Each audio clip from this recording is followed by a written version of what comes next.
important is that going to be? Well, it's going to be huge. You know, I think the quarterback position, I mean, you know, the SEC is a quarterback-driven league, in my opinion, you know. And so with us having Felipe behind us, you know, having signed, you know, Malik, and you know, there's several guys here obviously on our roster, KJ, you know, that we've got to do an unbelievable job of giving them state of mind to stand back there and throw accurate footballs. You know what I mean? And the ownership our guys taking that, to me, is really going to dictate the success we have on offense. We've got to protect them. We've got to keep them upright. We've got to give those guys peace of mind to stand in there and throw the football. And you know, the pass rushers in this league are elite. Every Saturday, you're going to go out there and play against some dude that, you know, has a chance to play on Sundays. And my job is going to be prepare the guys to go out there and fight and you know, be fundamentally sound and, you know, be able to go out and execute one play at a time. So much has been said today about the clean sweep. You know, how important is that? Just a fresh start for all of these guys after what they've been through. You know what? I think it's everything. I've been a part of several of these kind of, I guess, you know, new hires, or you know what I mean, just bringing a new staff on, and the kids don't have any idea what to expect. And I think what Coach Pittman's plan is to, you know, build this thing brick by brick, and it's going to be inclusive, not exclusive. You know, every kid will have an opportunity to come here and help change the culture. Every kid will have an opportunity to have ownership and make an impact. There is no running guys out of the building, or, you know, hey, this guy isn't good enough. You know, our job is to find what our guys do well and to enhance it and make it better. And so what has happened in the past here, honestly, has not been talked about with our staff or with our players. It doesn't matter at this point. The only thing that matters is where we plan to go. Our guys are in the weight room, they're training, you know, they're changing their bodies. They're hearing a consistent message from the assistant coaches and the head football coach of what we have an opportunity to do this upcoming fall. So I think it is important. It really is just what each one of our players makes of it.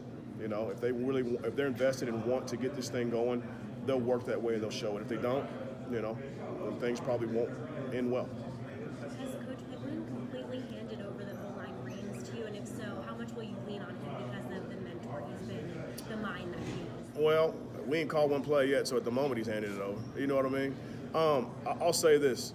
For me, when I took this job, the relationship that Coach Pittman and I have, I want and expect his input.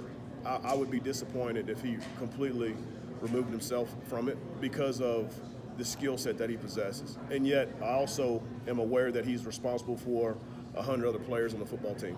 You know what I mean? And so his responsibilities now have, you know, jumped, you know, magnified or however many times, you know what I mean? And so I have to be great at what I do, and I know he trusts me to do that. But I certainly would love to fall back and rely on his expertise when the time is needed. I feel very, very confident that I can get this group going and have success. I think Coach Pittman's presence, his knowledge, I think those are things that will enhance it and make it better. I think Coach Pittman even referred to you as you're almost like a son to him. You've been around him for so long. What's that relationship like for you? Coach Pittman changed my life. You know, at 18 years old, he gave me an opportunity to go to college. I played for one of the worst high school football teams, probably in the history of high school football, actually. We were really bad. And he believed in me. He gave me an opportunity. He treated me fair. And he kept every promise he ever made to me. And so when I decided I wanted to coach college football, he was the first person I called. He took my call. He created opportunities for me. He was passionate about me and showed interest in my growth and development.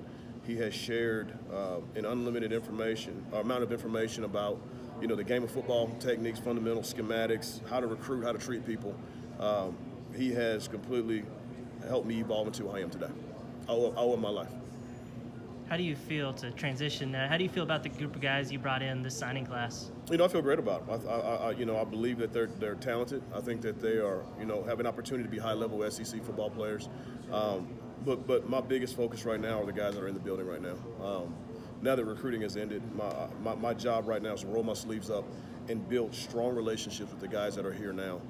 I can't wait to get to work with them and allow them to see who I am, my personality, my expectation for these guys. It's the biggest piece for me right now. The recruiting piece is great. Those guys got to graduate and go to prom, do all that stuff. The guys that are here now are the ones I'm counting on to help us this fall. think there's 7 or so guys that have actually started a game for Arkansas. I mean, how big is that? And have you had a chance to watch them on tape or anything like that yet? Briefly. I promised those guys when I met them back in December, I did not want to have any preconceived notions or ideas about who was a starter, who was a contributor. I want the guys to just go to work, and I want them to earn whatever role that they earn this fall. And so I spent very little time dwelling on the past and what's happened here. It's of very little interest to me. I really just want to build, I want to teach, I want to grow a culture in our room. It's the biggest piece right now to me. I know offensive line has been kind of an area of struggle the last couple of years at Arkansas. The fans are always talking about offensive line. I mean, have you kind of heard that a little bit? Is it a little bit unusual to have so many fans talking about the offensive line? No, absolutely not unusual. It's just the nature of the deal, man. I mean, look, the reality of it is, it's a great responsibility. Nothing good happens, without the offensive line going out and executing at a high level. And so our players have to acknowledge that and accept it and push through it, you know what I mean?